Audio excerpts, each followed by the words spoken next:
Hey, this right here. It's my Hummer HX. Just thought I'd share kind of how it works. We didn't see a removable tire. In the back, there's a 2.5mm. Wrong screwdriver. 2.5mm hex screw, which holds the back of the body on. Front solenoid magnets. The back, there's 2 magnets in the body. Just bolt, screw, whatever. Back just lifts off. There's magnets there under tape. They didn't hold by itself, so that's why there's a screw there. Ooh. Free parts. Battery tray. 3-cell, 5000. Stays pretty well with just Velcro. The body kind of pins it down. I can reach the battery plug through the window at the front of the truck. Also has a windshield.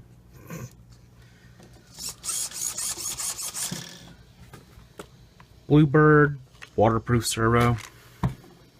It works. It's not great. Receiver. Got power for when I get around to setting up lights. Hobbywing 10 BL60 censored, not waterproof, but covered parts of it in hot glue to kind of resist it a little. Aluminum mount. That's glued to the ESC. The ESC then can be bolted places. Hobbywing Trackstar, no, sorry, not Hobbywing, Hobby King Trackstar 3040 censored short course motor, designed for 2S, but it doesn't care about running 3S all day. Doesn't really get too hot. I stole the shocks out of an SC10. I don't know for spring rates, but they work. Back, I believe these are out of a Rustler. It gets a really nice feel with the suspension. It has enough suspension travel for being able to crawl moderately well, but I don't get a ton of tire rub with the body. Seems to work alright. Nothing special. What else is there to say? Robinson Racing Parts, aluminum and steel gears in the drivetrain. I'm running stock drive shafts. They work. I'm having a little binding in the rear right now, but nothing that. And when it breaks, I'll upgrade it. That's kind of what I've done with this truck. Is when it breaks, I replace it. Rear shock towers, they're just director set because the rear shock towers broke. Front ones are stock. There's a hard drive magnet. There's another one on the body. They hold pretty well. A lot of this is more stock than it appears, but it's just a year and a half old. Aluminum knuckles and C-hubs. I got 15mm spacers on each wheel to widen the track out. It's not great. It works. I mean, I got it so it doesn't traction roll as much. I don't know exactly how fast this thing is. It's more designed for speed, I would say, over trailing, simply because I don't really have anywhere to trail. But it'll do both, no problem. This is just 3mm aluminum. I bent, made links. Right now, the pinion angle, if you can imagine, this is perfectly flat. It's almost exactly flat, maybe a little down or up. I'm not exactly sure. Yeah, a little up. But the problem is right there, it's binding. So when the wheels, or sorry, when the axle is fully extended, it like hops pretty bad. But when there's weight on it, and quite frankly, there's enough torque with the motor that the rear springs are already compressed a little, it's fine, it smooths out. But yeah, this was an SCX Honcho, no, Dingo, SCX-10 Dingo kit. Got the kit, so it had some upgrade.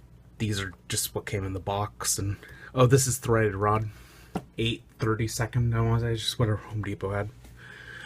Revo end links, they work. A lot of this is kind of hodgepodge and temporary until I fix it or get the right parts. You'd be surprised at what you can do with a little money. These aren't spacers, they're just nuts that I drilled out. Those are M3 like risers drilled through so that way they can work as spacers, because it's difficult to find spacers. It's easy to find one with a thread, and I just drilled those out. Now they're spacers. Super simple stuff. Pretty much stock rear end, stock front end. No, it's not stock front end. It has an open diff, which sounds terrible in a crawler. And it kind of is. It's kind of terrible. But it allows it to turn. It allows it to handle higher speeds and not traction roll. There's a spring in the spiders, and it's pushing out, so it binds it a little. So you'll notice that it will, there is a little resistance, so it does have semi-locked, but I need to put a stiffer spring, maybe wax, but something a little stiffer in there, because it just doesn't lock well enough to crawl well. But handles pretty decently. I need to put a BEC in, because the ESC, when I steer all the way, the servo browns out the ESC. It's set to, I want to say, 7 volts. 6.8, 7 volts. And when I steer, it drops to 3.5 volts. The receiver doesn't blink out because it's good till 3.3, but I need a BEC in this. And the idea I had was I can run either a receiver pack or servo pack through this and have the lights in the body. So that way it's, I can run lights, I can have whatever, and just have a secondary, you know, little 2S pack, something like that to boost the battery and make sure I don't brown out anymore. Anyway, Project Berserker. Super simple stuff.